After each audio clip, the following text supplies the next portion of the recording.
Miss Brill by Katherine Mansfield. Narrated by Harry Dobby. Although it was so brilliantly fine, the blue sky powdered with gold and great spots of light like white wine splashed over the Jardin Public, Miss Brill was glad that she had decided on her fur. The air was motionless, but when you opened your mouth there was just a faint chill, like a chill from a glass of iced water before you sip, and now and again a leaf came drifting, from nowhere, from the sky. Miss Brill put up her hand and touched her fur. Dear little thing. It was nice to feel it again. She had taken it out of its box that afternoon, shaken out the moth powder, given it a good brush, and rubbed the life back into the dim little eyes. "What has been happening to me?" said the sad little eyes. Oh, how sweet it was to see them snap at her again from the red eiderdown. But the nose, which was of some black composition, wasn't at all firm. It must have had a knock somehow. Never mind. A little dab of black sealing wax when the time came, when it was absolutely necessary. Little rogue. Yes, she really felt like that about it. Little rogue biting its tail just by her left ear. She could have taken it off and laid it on her lap and stroked it. She felt a tingling in her hands and arms, but that came from walking, she supposed. And when she breathed, something light and sad. No, not sad, exactly. Something gentle seemed to move in her bosom. There were a number of people out this afternoon, far more than last Sunday, and the band sounded louder and gayer. That was because the season had begun. For although the band played all the year round on Sundays, out of season it was never the same. It was like someone playing with only the family to listen. It didn't care how it played if there weren't any strangers present. Wasn't the conductor wearing a new coat too? She was sure it was new. He scraped with his foot and flapped his arms like a rooster about to crow, and the bandsmen sitting in the green rotunda blew out their cheeks and glared at the music. Now there came a little fluty bit, very pretty. A little chain of bright drops. She was sure it would be repeated. It was. She lifted her head and smiled. Only 2 people shared her special seat. A fine old man in a red velvet coat, his hands clasped over a huge carved walking stick, and a big old woman, sitting upright, with a roll of knitting on her embroidered apron. They did not speak. This was rather disappointing, for Miss Brill always looked forward to the conversation. She'd become really quite expert, she thought, at listening as though she didn't listen, at sitting in other people's lives just for a minute while they talked around her. She glanced sideways at the old couple. Perhaps they would go soon. Last Sunday, too, hadn't been as interesting as usual. An Englishman and his wife, he wearing a dreadful Panama hat and she button boots. And she'd gone on the whole time about how she ought to wear spectacles. She knew she needed them, but that it was no good getting any. They'd be sure to break and they'd never keep on. And he'd been so patient. He'd suggested everything. Gold rims, the kind that curved round your ears, little pads inside the bridge. No, nothing would please her. "They'll always be sliding down my nose." Miss Brill had wanted to shake her. The old people sat on the bench, still as statues. Never mind. There was always the crowd to watch. To and fro in front of the flower beds in the band rotunda, the couples and groups paraded, stopped to talk, to greet, to buy a handful of flowers from the old beggar who had his tray fixed to the railings. Little children ran among them, swooping and laughing.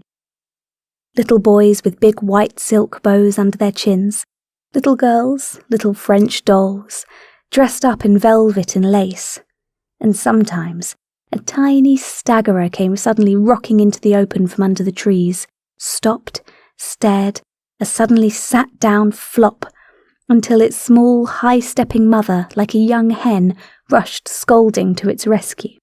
Other people sat on the benches and green chairs, but they were nearly always the same, Sunday after Sunday, and, Miss Brill had often noticed, there was something funny about nearly all of them.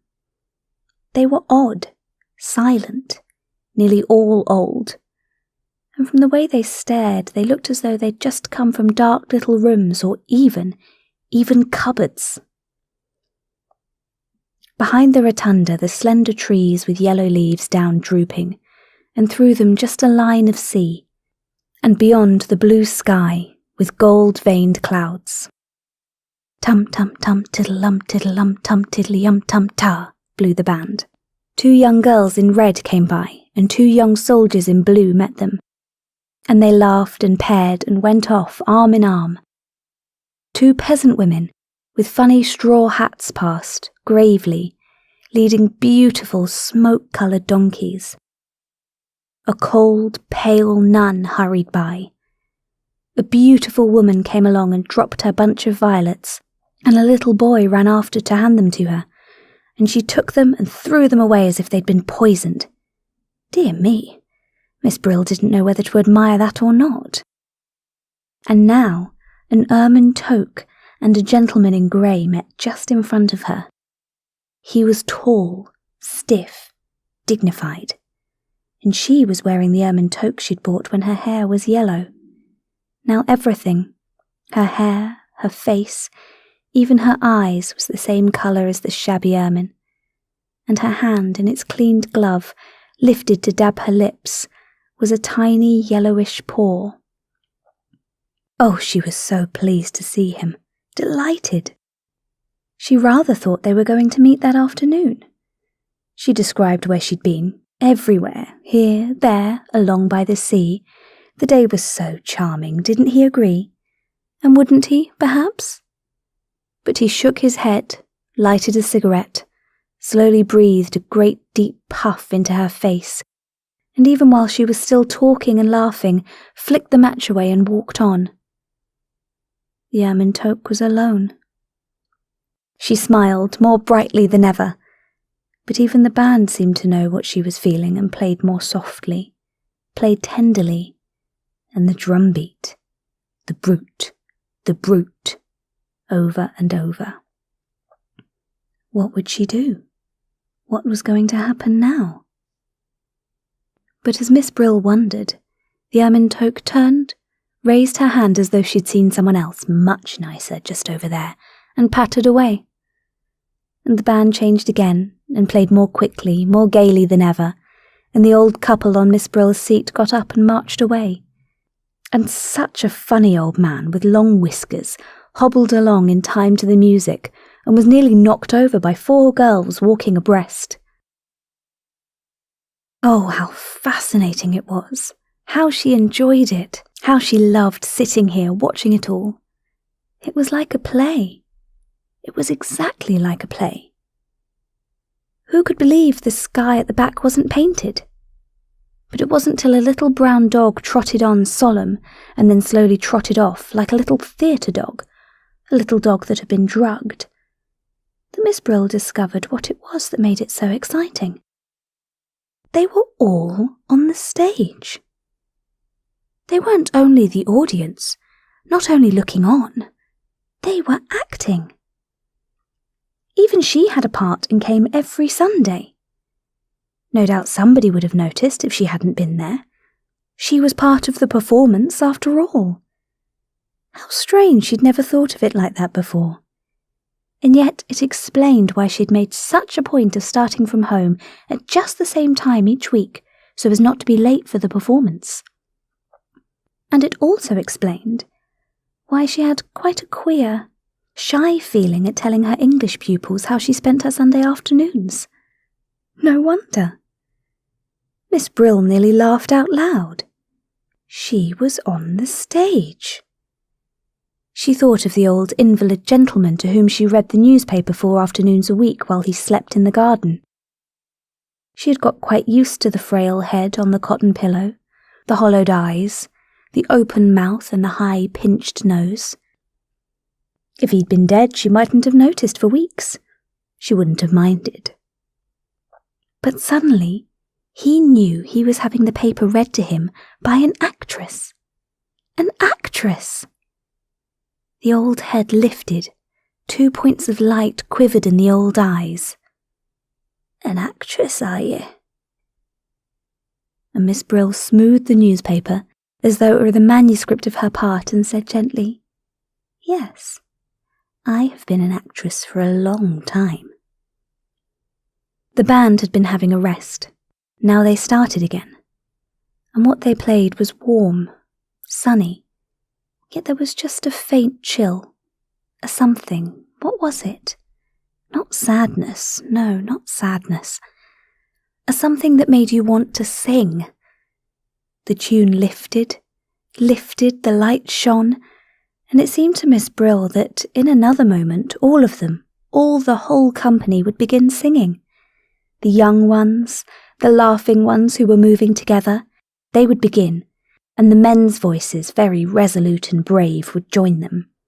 And then she too, and the others on the benches, they would come in with a kind of accompaniment, something low that scarcely rose or fell, something so beautiful, moving.